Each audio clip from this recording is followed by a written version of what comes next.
রাস্তার ডান পাশে আপনি গাড়ি চালান, দেখবেন যে ট্রাফিক পুলিশ আপনাকে থামাইয়া দেবে, এই ডান পাশে চলো কেন, রং সাইডে চলো কেন।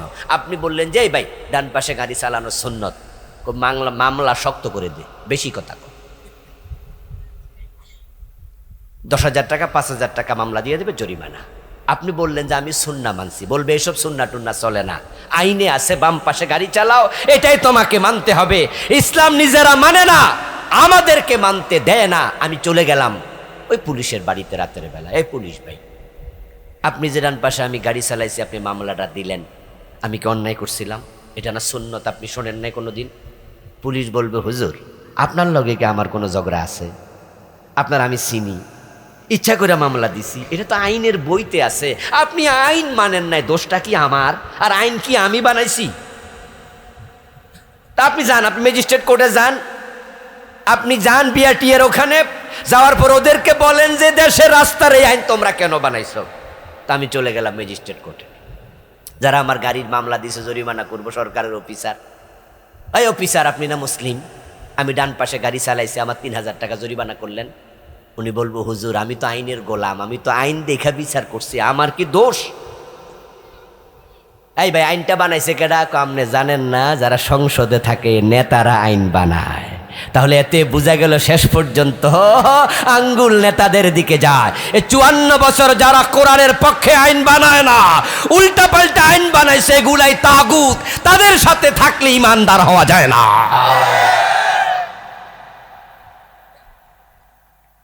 খুব কঠিন মাসালা, কিন্তু কঠিন মাসালা। হতে পারে তাগুত আপনার আপনজন, হতে পারে তাগুত আপনার নিজের বাবা, নিজের ভাই।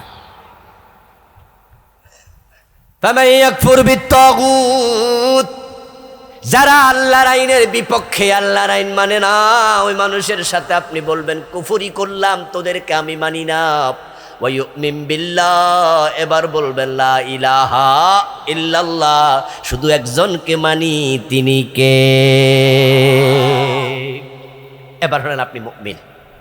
আচ্ছা, মুমিন হওয়ার পরে ইমানটা সুপার গ্লু দিয়া লাগাইছেন, এটা ভাববেন না যে ইমান আনার পরে আর কোনোদিন ইমান ছুটবে না, এটা মনে করবেন না। কারণ ইমান আনার পরে ইমান ভেঙে যেতে পারে। যেমন অজু করার পরে কি অজু ভাঙে না? নামাজে দাঁড়াইলে কি নামাজ ভাঙে না? যে রোজা রাখলে কি রোজা ভাঙে না? ইমানও ঠিক তাই। ইমানের বিপরীত কোনো কাজ করলে ইমান থাকে না। 3টি কাজ করলে ইমান ভেঙে যাবে মৌলিকভাবে। ইমান ভাঙ্গার মোট 10টি কারণ আছে। আমি বই লিখেছি 8টা, তার মাঝে একটা আছে ইমান প্রসঙ্গে, নাম দিয়েছি ইমান, কুফর ও নিফাক। এ বইতে আমি ইমান ভঙ্গের 10 কারণ এনেছি। মৌলিক কারণ 3টি। 1 নাম্বার কুফর, 2 নাম্বার শিরিক, 3 নাম্বার নেফাকে এতেকাদি। যদি আপনি কুফর করেন তাহলে আপনার ইমানটা ভেঙ্গে যাবে, শেষ, আবার ইমান আনো। আল্লাহ বলছেন ইন্নাল্লাযীনা আমানু সুম্মা কাফারু সুম্মা আমানু সুম্মা কাফারু সুম্মা ইজদাদু কুফরা লাম ইয়াকুনিল্লাহু লিয়াগফিরা লাহুম। যে ব্যক্তি ঈমান এনেছে তারপর আবার কাফের হয়ে গেছে, আবার ঈমান আনলো, আবার কাফের হয়ে গেল, অতঃপর কুফরিতে সীমা লঙ্ঘন করলো, আর তাওবা করে নাই, ঈমান আনে নাই, এই অবস্থায় মরে গেল, আল্লাহ তাকে কোনোদিন ক্ষমা করবেন না। রাসূলের সাহাবী ছিল, পরে কাফের হয়ে গেছে, এমন ঘটনা আছে।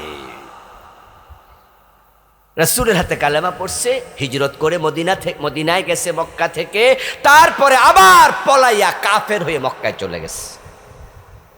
তার মাঝে একজনের নাম ছিল ইবনু খাতাল। কি নাম?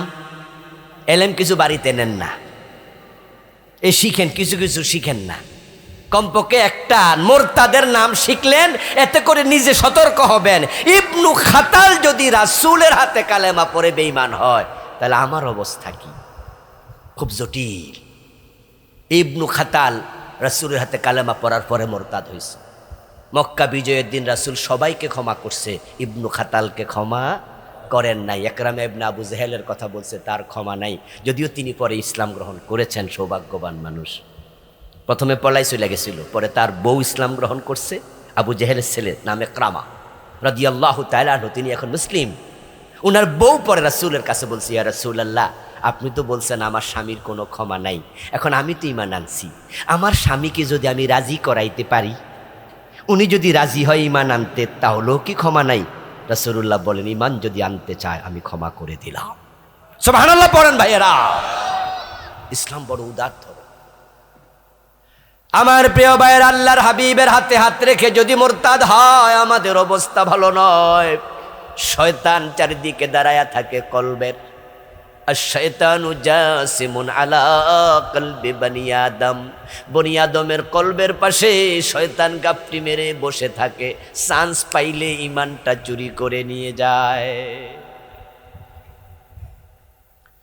قال رسول الله صلى الله عليه وسلم تكون بين الساعة فتن كقطع الليل المظلم يصبح فيها الرجل مؤمنا فيمسي كافرا। রাসূলুল্লাহ বলতেছেন, কিয়ামত যখন ঘনাবে, কিয়ামতের আগে সূর্য ডুবলে যেমন অন্ধকার চারদিক থেকে ধেয়ে আসে, ফিতনা তামাম দুনিয়া থেকে বের হবে। ওই ফিতনার যোগে মানুষগুলো সকাল বেলায় মুমিন থাকবে, সন্ধ্যা বেলায় কাফের হয়ে যাবে। হেরা যে কাফের হয়ে গেছে, ঈমান যে ভেঙে গেছে, এটা অনেকে বুঝবেও না।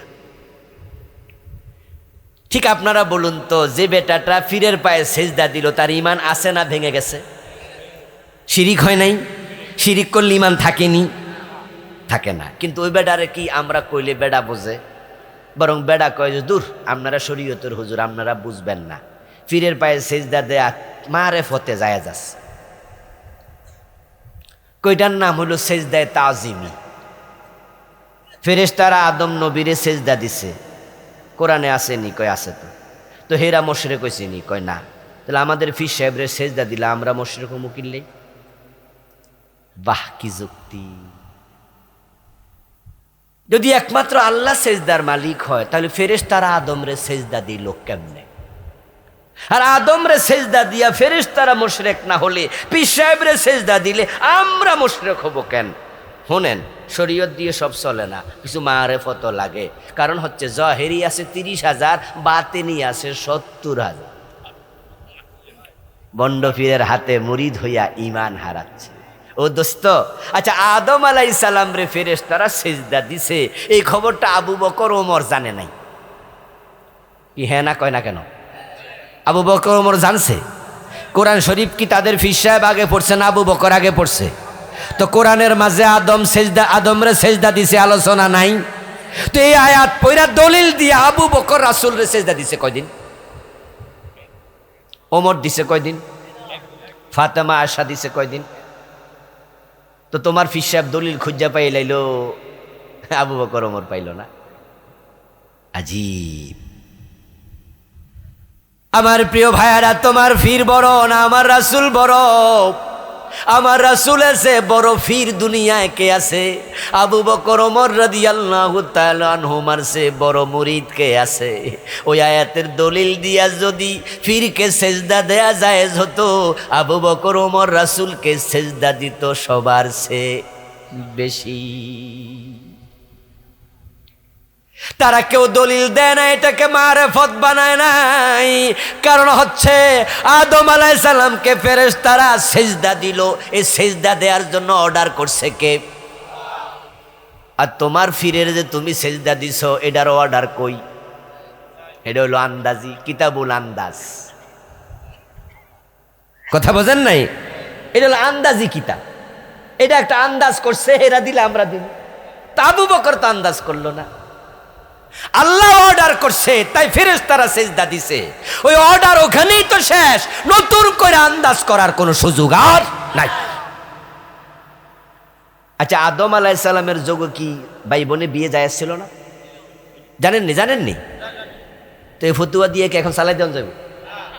ওটা তো ওখানে শেষ। এখন আমাদের কথা তো শুনলো না, ফিরের পায়ে সেজদা তো দিল, বেটা তো ঈমান শেষ, বেটা মুশরিক হয়ে গেল। ও দোস্ত, একইভাবে কাদিয়ানি গুলো কাফের হয়ে গেল, কারণ তারা নবী মুহাম্মদকে শেষ নবী মানে না। অথচ 1450 বছর আগে আল্লাহ বললেন আমার নবী মুহাম্মদ শেষ নবী, মা কানা মুহাম্মাদুন আবা আহাদিম মির রিজালিকুম ওয়ালাকির রাসূলুল্লাহি ওয়া খাতামান নাবিয়্যিন। আমার নবী শেষ নবী, এরপরে আর নবী নাই।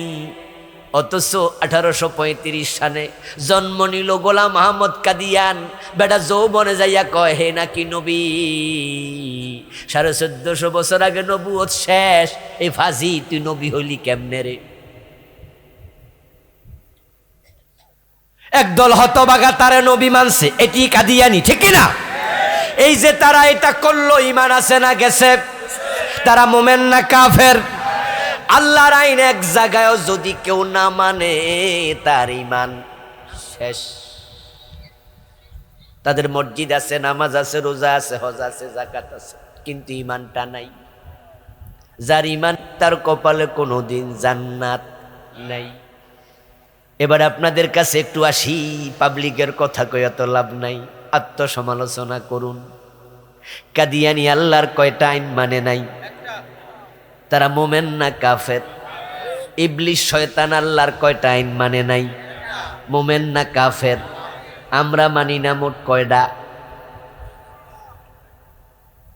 চোর ধরে হাত কাটো মানলেন না, ডাকাত ধরে শুলে দাও মানলেন না, জেনা করলে 100 বেত লাগাও মানলেন না, বিবাহিত হলে পাথর মারো মানলেন না, মদ পান করলে 80 বেত লাগাও মানলেন না, জমিন যার আইন চলবে শুধু তার মানলেন না। এরকম যদি বলতে থাকি কত ডজন যে কোয়া যাবে। এখন শয়তান একটা মানলো না, আদমরে সেজদা করো, শয়তান কয় না। আল্লাহ কয় তুই বেরিয়ে যা, তুই অভিশপ্ত, ফাখরুজ মিনহা ফাইন্নাকা রাজিম। ও দোস্ত, আল্লাহর একটা আইন অমান্য করার আগে শয়তান ছিল মুমিন। শুধু মুমিন না, এত বেশি ইবাদত করছে এ জমিনে 5 আঙ্গুল জায়গা পাওয়া যাবে না যেখানে তার সিজদা পড়ে নাই। শয়তান কি ফেরেশতা না জিন? দুই রকম উত্তর পাইলাম। অথচ কোরআনে আছে কানা মিনাল জিন।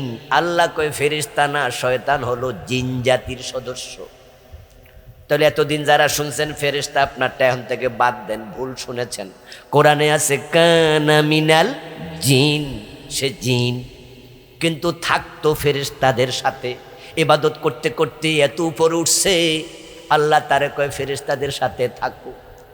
কোন আলেম বলছেন সে ফেরেশতাদের ওস্তাদ হয়ে গেছে, তালিম দিত, মুআল্লিমুল মালাইকা। কিন্তু যখন আল্লাহর একটা আইন মানে নাই, তখন তার ঈমানটাই নাই।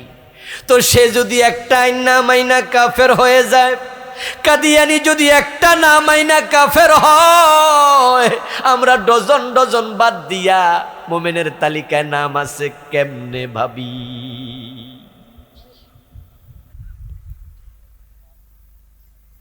এজন্য আপনাদেরকে আমি বলছি যে সফল হইতে হইলে মুমিন হন। আল্লাহর যত আইন আছে সব মানেন। আল্লাহর আইন যাদের সাথে নেই তাদের সাথে চললেন না, উপায় কিন্তু থাকবে না।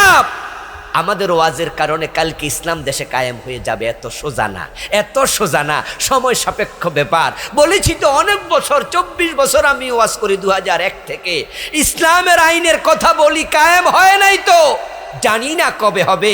কেউ কেউ তো বলে হুজুর এইসব ওয়াজ করে তো লাভ নাই, বাংলাদেশের লোকেরা বালা না।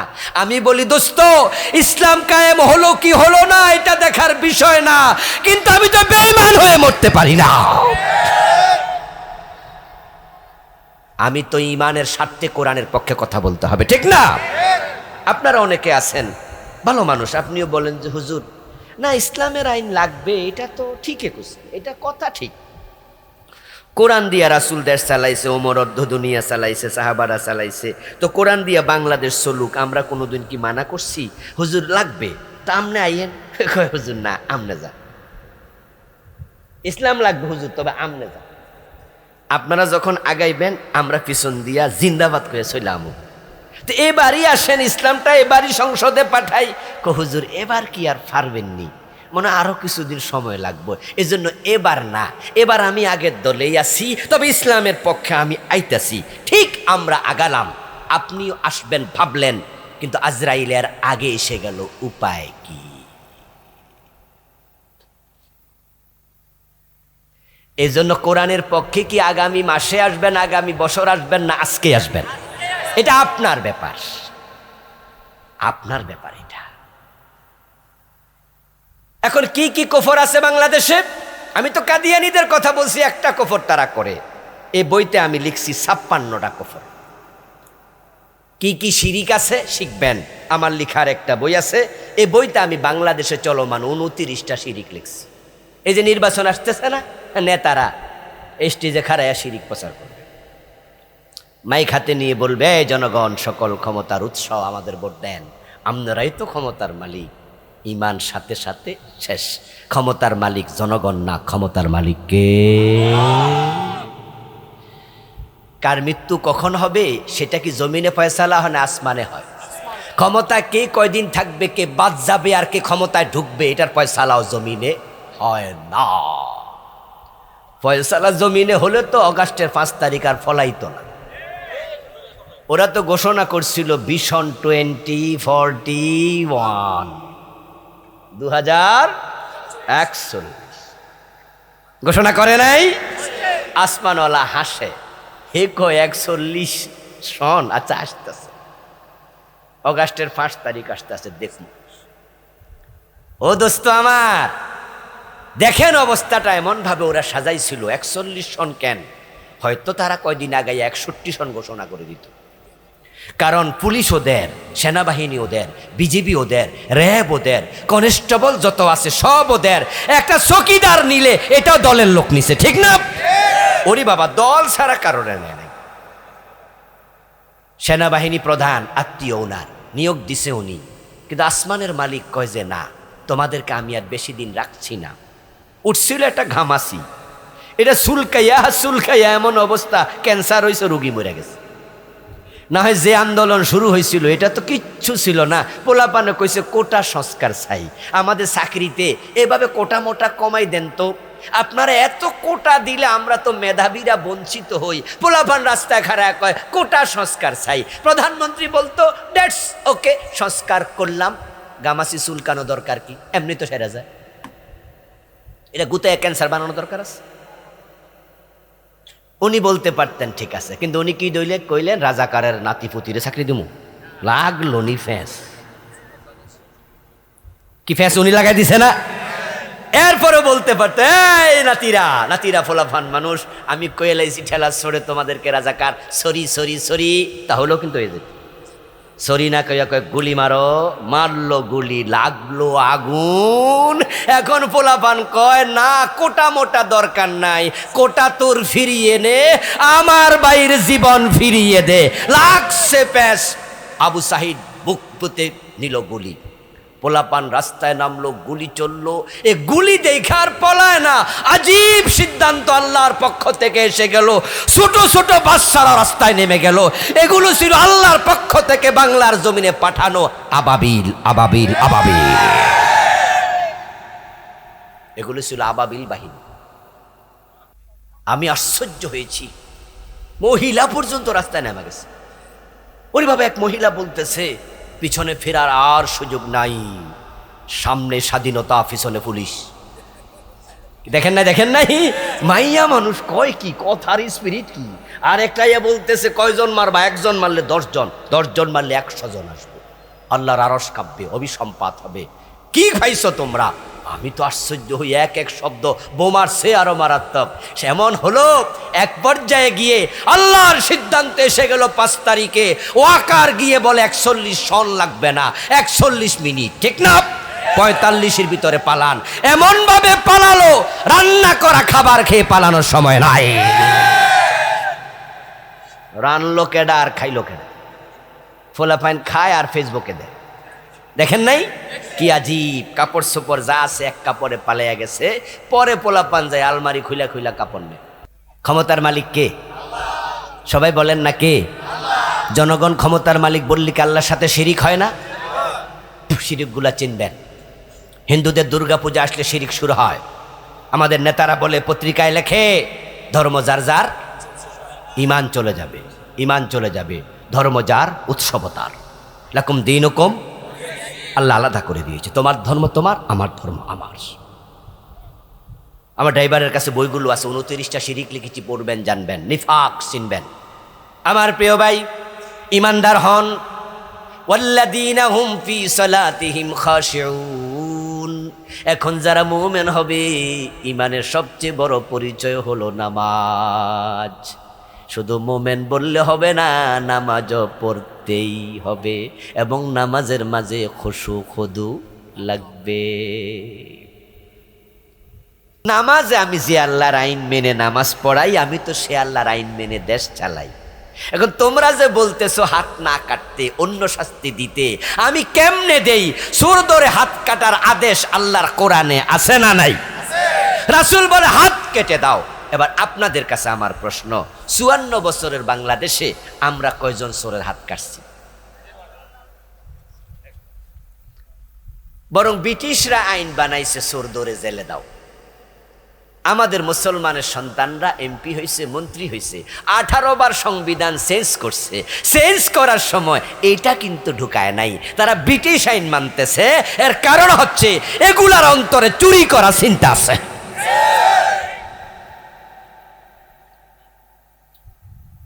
আর চোর দইরা জেলে দেয়, আমি তো বলি ব্যাক কলেগুলা অবুঝ মানুষ। আচ্ছা, চোর কি ভালো মানুষ না খারাপ মানুষ? যারা চুপ থাকেন তারা একটু বলিয়েন আর কি, বলেন না চোর বালা হইলে বালা কোন, অসুবিধা নেই, বলেন চোর কি ভালো না খারাপ?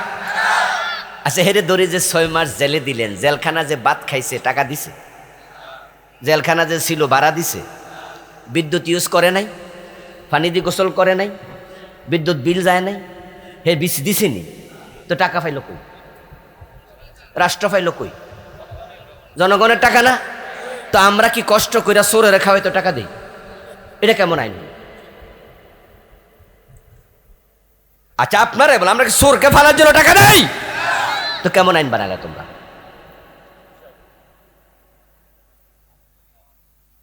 ইসলামের আইন কত সাইকোলজিক্যাল দেখেন, কতটা চমৎকার, কতটা লজিক্যাল, কতটা মনস্তাত্ত্বিক, কতটা সাইন্টিফিক। চুরি করছে, প্রমাণ হয়েছে চোর, ইসলাম খুঁজবে অভাবে না স্বভাবে। যদি দেখে অভাবে চুরি করছে, তাহলে ইসলাম হাত কাটবে না। হযরত আলী বলেছেন, যদি রুটির অভাবে কোনো চোর চুরি করে, হাত তো কাটবে না, বরং রাষ্ট্রপ্রধানকে ক্ষমতাচ্যুত করে ফেলবে। কারণ যে তার দেশে অভাব দূর করতে পারে না, প্রেসিডেন্ট থাকার অধিকার তার থাকে না।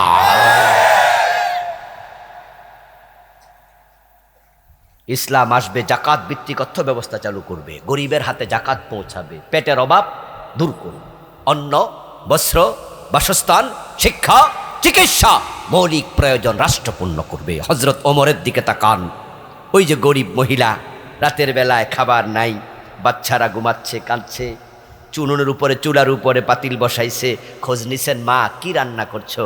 বলে রান্না তো কিছু করছি না, খাবার তো নাই, কিন্তু বাচ্চাদেরকে বুঝ দিচ্ছি, বাচ্চারা যেন খাবার হচ্ছে এটা ভেবে ভেবে ঘুমিয়ে যায়। হযরত ওমর নিজের কাঁধে করে আটার বস্তা পৌঁছাইছে, ঠিক না? দিস ইজ ইসলাম। এটা ইসলাম। প্রজারা ঘুমাতো, অর্ধ দুনিয়ার সম্রাট ওমর কাঁধে লইয়া আটার বস্তা পৌঁছায়া দিছে। খবর নিতে রাতের বেলায় বের হতো, গরিবের ঘরে খাবার পৌঁছায়। আর আমরা 54 বছরে এমন নেতা পাইছি, গরিবের টাকা মাইরা বিদেশ বাড়ি বানায়। হেরা কানাডা বেগম ফারা বানাইছে। আমি আশ্চর্য হই যে আমরা কাদের পিছনে ঘুরছি। আপনাদের এলাকায় কি বিদেশ চাকরি করে এমন লোক আছে না? নোয়াখালী তো অভাব নাই। বিদেশে গেলে সৌদি আরবে, বিদেশ, দুবাই, কুয়েত, কাতার, আমেরিকা, লন্ডন, সব জায়গায় নোয়াখালী আছে। কেউ কেউ কই সাদের দেশও নাকি আছে। ওই যে হারুন কিসিঞ্জার একটা আসিল না, এতে কয় কেডারে বাদাম বেচে, কয় সাদের দেশে, কয় আর বাড়ি তো নোয়াখালী। আমার প্রিয় ভাইয়েরা, একটু মজা করলাম। এই যে আপনাদের বাচ্চারা কষ্ট করে বিদেশ যায়, টাকা কামায়, দেখবেন যে ওরা দেশে টাকা পাঠায়, আর আমাদের নেতারা দেশের টাকা বিদেশে পাঠাইয়া দেয়। কত খারাপ মানুষ! দেশের টাকাটা চুরিমুরি কইরা যেমনে কামাইছে, যদি দেশে কাজে লাগাই তো আমাদের ফোলাপান কাম করতে পারতো, ঠিক কিনা? এখানে কাজ করে খাইতে পারতো, ওরা বিদেশ পাঠায়। ও প্রিয় ভাইয়েরা, চোর ধরে হাত কাটলো, ইসলাম বলবে তখন কাটো যখন কেউ স্বভাবে চুরি করে। এই যে 400 কোটি টাকা চুরি করছে, বেড়া অভাবে না স্বভাবে? এখন চুরি বন্ধের জন্য হাত কাটো, বেটারে জেলে দিও না, জেলে দিও না, হে খারাপ মানুষ। আমরা খারাপ মানুষের পিছনে টাকা খরচ করতে চাই না। তারপরে এবার বলুন তো, 6 মাস জেল খাইটা এই সুর যখন বের হয় তখন আল্লাহর ওলি হয়ে বের হয় না ডাকাত হইয়া বাইর হয়? তো 6 মাস রাখছেন, লাভটা হইল কি? আরো ক্ষতি না হইল? ইসলাম কত সুন্দর। ইসলাম বলে যখন প্রমাণ হবে লোকটা স্বভাবে চুরি করছে, তখন এক কোফে হাতের কবজি কাটটা ফালাইয়া দাও। একটা হাত কাটা চোর দেখে 100 চোর তারের মতো সোজা হয়ে যাবে। 10টা চোর এমপির হাত কেটে দাও, 10টা চোর মন্ত্রীর হাত কেটে দাও, 10টা চোর সচিবের হাত কেটে দাও, 10টা চোর ডিসির হাত কেটে দাও, 10টা সচিবের হাত কাটো, বড় বড় নেতার হাত কাটো, দেখবা পরবর্তী নির্বাচনে ক্ষমতায় যারা আসবে ডরে আর চুরি করবে না। আর 10-20 বছর যদি চুরি বন্ধ করা যায়, সোনার বাংলা হতে দেরি হবে না। কিন্তু আমরা চোরদেরকে হাত কাটার পক্ষেই পাবলিকের বুঝাইতে পারলাম না। এই চোর ধরে হাত কাটুক, এটা কি আপনারা চান? কোরআনের আইনের পক্ষে আপনারা আছেন না নাই? মন থেকে বলেন তো, কে কে আছেন? হাত তোলা দেন তো দেখি। সবাই আছেন? নারায়ে তাকবীর! হাত নামান। আচ্ছা আমার ভাই, এই যে চোর ধরে হাত কাটার পক্ষে আপনি আছেন, কোরআন ক্ষমতায় না গেলে কি চোর ধরে হাত কাটার আইন হবে? তো পক্ষে আছেন, কিন্তু কোরআনের পক্ষে আবার নাই। ভোটের সময় 10 টাকা দিলে ভোট দিয়ে দিন বাটফারেরে, 100 টাকার নোট দিলে 500 টাকা দিলে ফরের পক্ষে জিন্দাবাদ দেবেন। তাহলে কথা কাজে মিল নাই, তাকে বলে মুনাফেক। মুনাফেক হবেন না।